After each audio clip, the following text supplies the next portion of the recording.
Um, we're asking for health insurance because that's what our coworkers have asked us, have told us that it's a priority for them.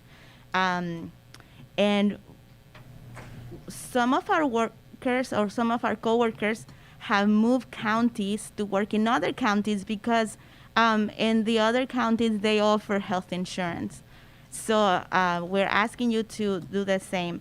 Um, and many of our coworkers put their relatives in danger during the pandemic.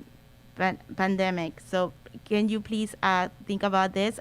We also have been working for more than 3 years with a contract that is that's not current. We've been waiting and trying to get our contract finished. Thank you. Byron Lopez. Hi, my name is Byron Lopez. I'm here with CAU 2015.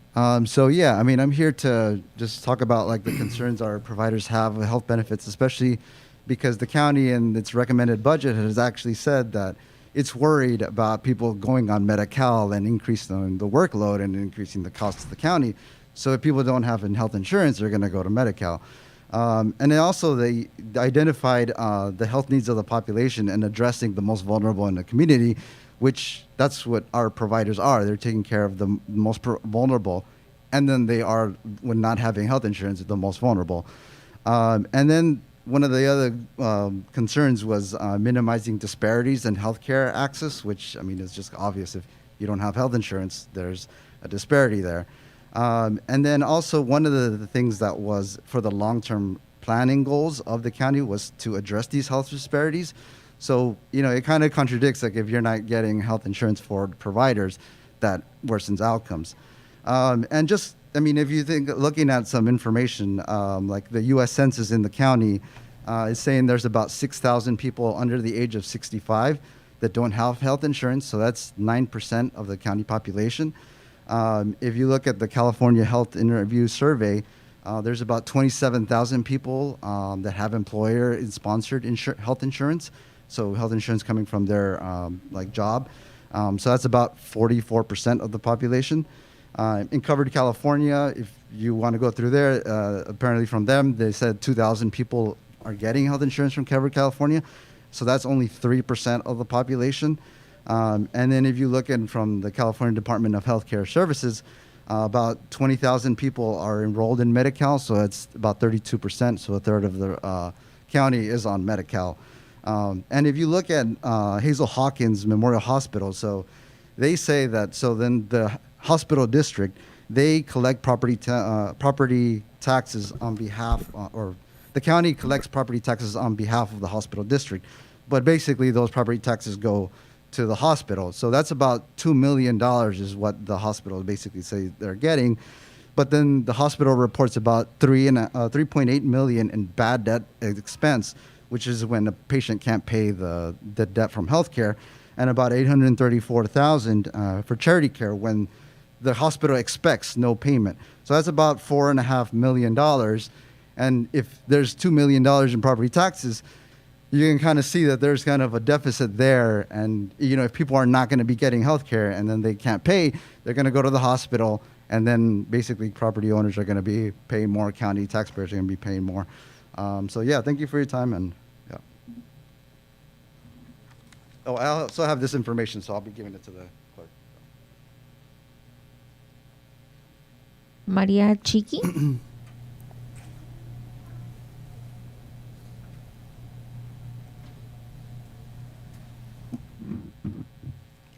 Good morning, Board of Supervisors. My name is Maria Shiking, Regional Director with SEIU 2015. And I'm here representing about 700 people in your community that care for another 700 people with disabilities. When we talk about people who are caregivers, 700, they are mostly women and women of color. When we're talking about another 700 people with disabilities, we are talking about seniors, your grandparents, our grandparents. We are talking about people, we're talking about veterans who need care. We are talking about kids with different disabilities or elderly with different disabilities. This is a need in your community. And I say your community because you represent them when you make a decision every single day. When you look around this room, these are folks who are making time of their day to be here, to be heard, to be put in the agenda that twice or 3 times have been denied the right to speak in this board. These are workers who are not like you because they don't have vacation pay. So when you're going on a vacation, they don't have vacation pay. They don't have holiday pay. They don't have a pension. And they, for certain, don't have the human right of a health insurance. So when you think about your own health insurance, when you think about your children's health insurance, they're just asking for a human right. When we are here today, many of these members, they are coming to their leaders of this county to ask them to put their hand in their heart and think, what decision do you need to make today? The numbers are there. This is a matter of a will, the will to make a decision to give health care to these workers. We ask you to prioritize healthcare workers. We ask you to prioritize those who are most vulnerable. We just went through a pandemic where all of these members took risk every single day, going from one house to the other to take care of those who couldn't get up out of their beds because of their disabilities, who couldn't feed themselves because of their disabilities, who couldn't go to the hospital because they can't drive because of their disabilities or their age challenges. So again, we've been coming here, where there's a will, there's a way.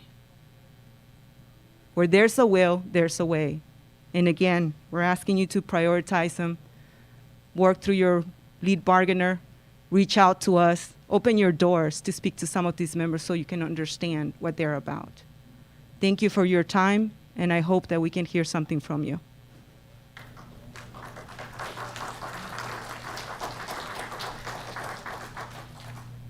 Arturo Villalobos.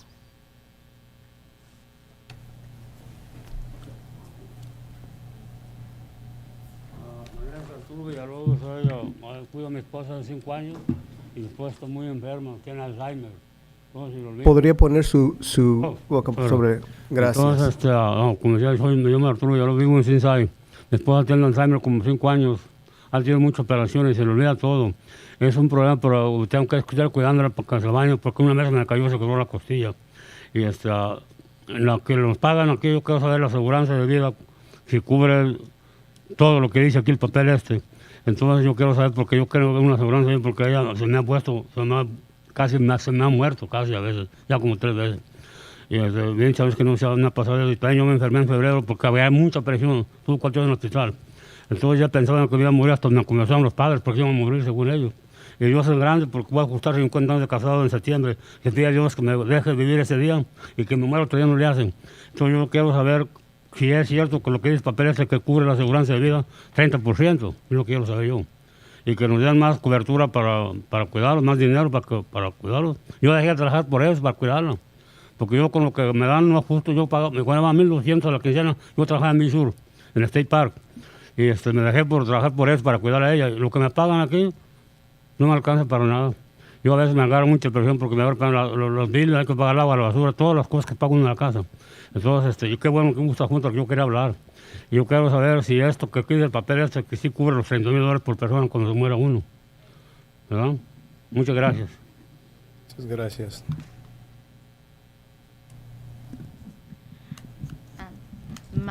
I take care of my wife, and she suffers from Alzheimer's. She fell and broke her ribs before, and this was not the first time that she's fallen. I have lost her almost 3 times, and I thank God that she hasn't died, because there's times that priests have come to me telling me that I was about to lose her. So I need insurance to make sure that I can take care of her. And I only make $1,200 biweekly. It's really not enough to get me by. So I really need the help to be able to take care of my wife. David Gutierrez.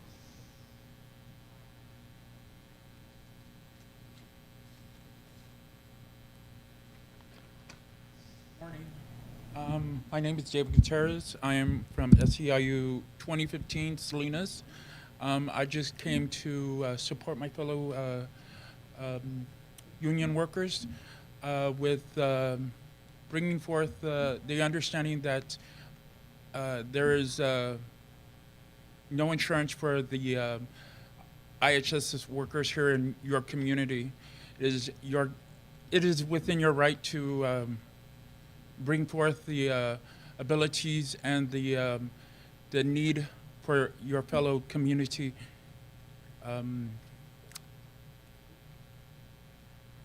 That's all. Thank you. Thank you. Maria Simon.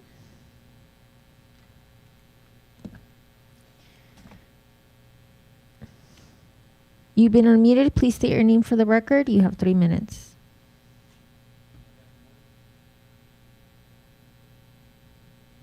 On Zoom, you've been unmuted. They're asking if you said Maria Simone versus Maria Simon. She's in the room. This is Elia Salinas. May I speak now? Because I hear Supervisor Gonzalez speaking. Give me 1 second, Elia. Okay. Maria Simon. Maria Simon. Okay, no. Okay. Elia, you can go ahead and speak. You have 3 minutes. Okay, thank you. Good morning, Mr. Chair and Supervisors. I attended the Gay Pride event this weekend on Saturday, and I 100% support the event, and I hope that you continue to support it next year. It was attended but not well attended. I think they need to work on some type of advertising for it to get more people out there. But then, of course, it was Saturday. You're competing against Gay Pride up in San Francisco. And so I know that a lot of people here in Hollister did go, or San Benito County did go up to the city to celebrate up there. But thank you to I did see Supervisor Tiffany and Kosmicki there. It was great. And I'd love to see more people attend. And there was a lot of youth in our area that were there, proud of who they are. I was disappointed that the public health department was not there. They were anticipated to be there and they didn't show up. I don't know why. And hopefully, they'll be there next year. I also heard Supervisor Dirks mention about Recology's rate increases going up on July 1st. I have been looking and I have not seen either on the agenda or under consent about any increases or any Prop 218 notices going out. So I would like an explanation of some of the supervisors to ask why this is happening without the public being noticed that there is an increase with Recology. I've been looking out for it. Like I said, I haven't seen it. And when you consider your negotiations with the SEIU, please remember that it is one of the biggest union in the state of California. And that they paid, the union paid over $6 million against the recall of the Governor Gavin Newsom. They have plenty of money, and I think when you negotiate with their leaders that they need to go back to the union, because the union does provide insurance for its members.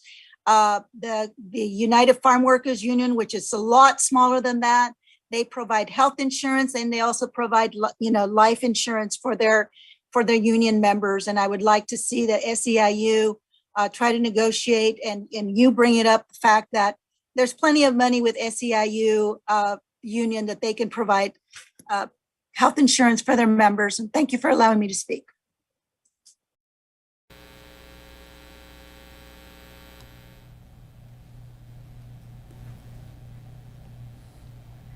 Speaker, you've been unmuted. Please state your name for the record. You have 3 minutes. Thank you very much. This is Valerie Eglund with Reach San Benito Parks Foundation. And it was wonderful news to hear from Steve Loop, your RMA interim director, that the ribbon cutting will be this Friday for the Riverview Regional Park. It's a long time coming, very exciting. And I would ask you to consider your naming policies so that out in the community we can look for donors who are interested in particular parts of the park that can be developed under their name. I want to applaud you for the budget hearings yesterday. Your meeting was super interesting. And thank you very much for continuing support of the parks. It was great to see. So thank you very much and appreciate all you do.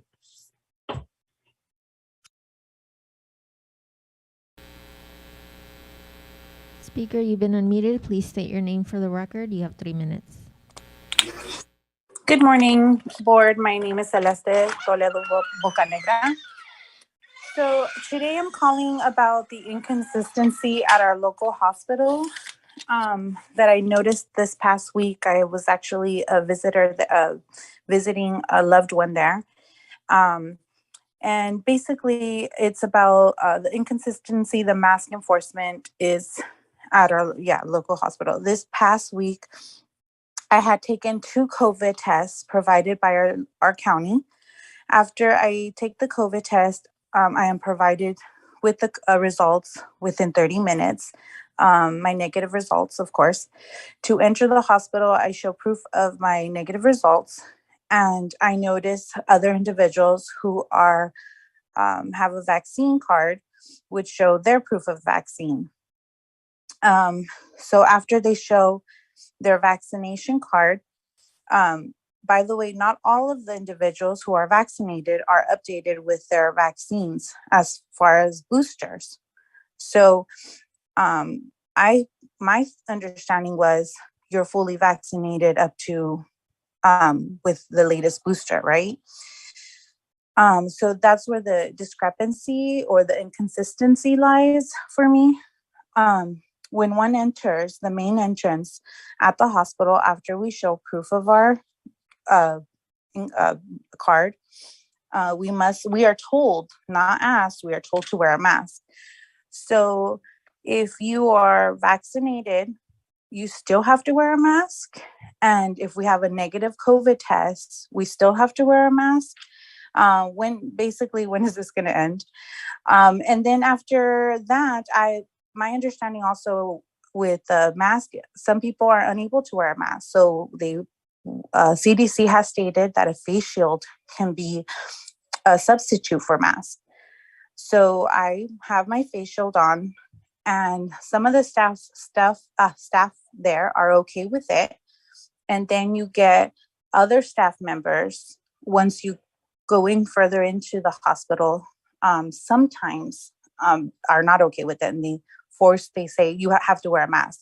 But after clearance, they were okay for me to wear a face shield because the CDC does state that face shields are okay as a substitute. So if we can get some clarification on that, or maybe you guys can provide that at what end or when are we going to stop wearing face shield, or mask, especially if people are getting boosted and vaccinated, right? So also for the Pride event, was none of you mentioned the Narcan event? Was it there too? Or were you guys just there for the... Speaker, you've been unmuted. Please state your name for the record. You have 3 minutes. Good morning, Board of Supervisors and Chairman Hernandez. This is Rob Bernowski. Two things I'd like to comment on.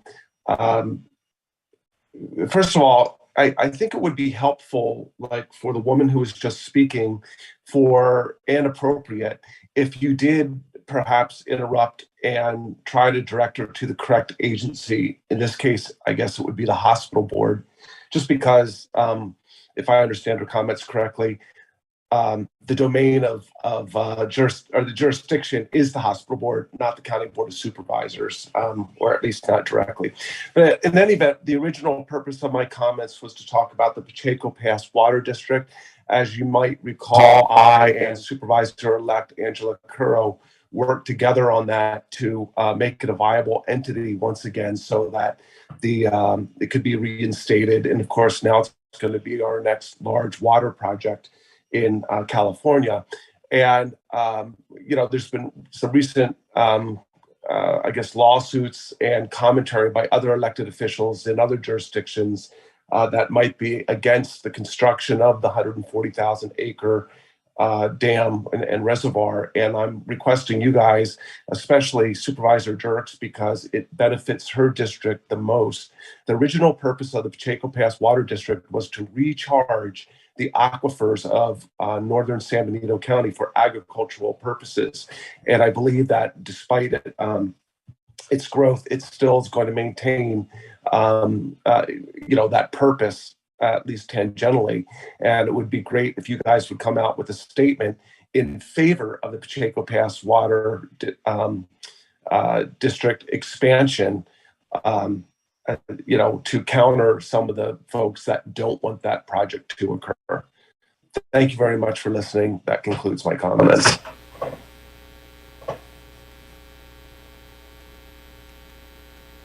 We have no more public comment.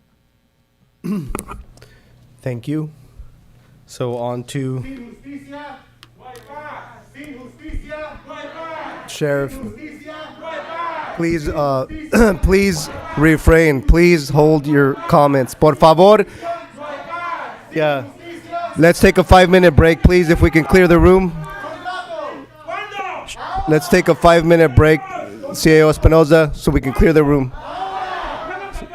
5-minute break, please.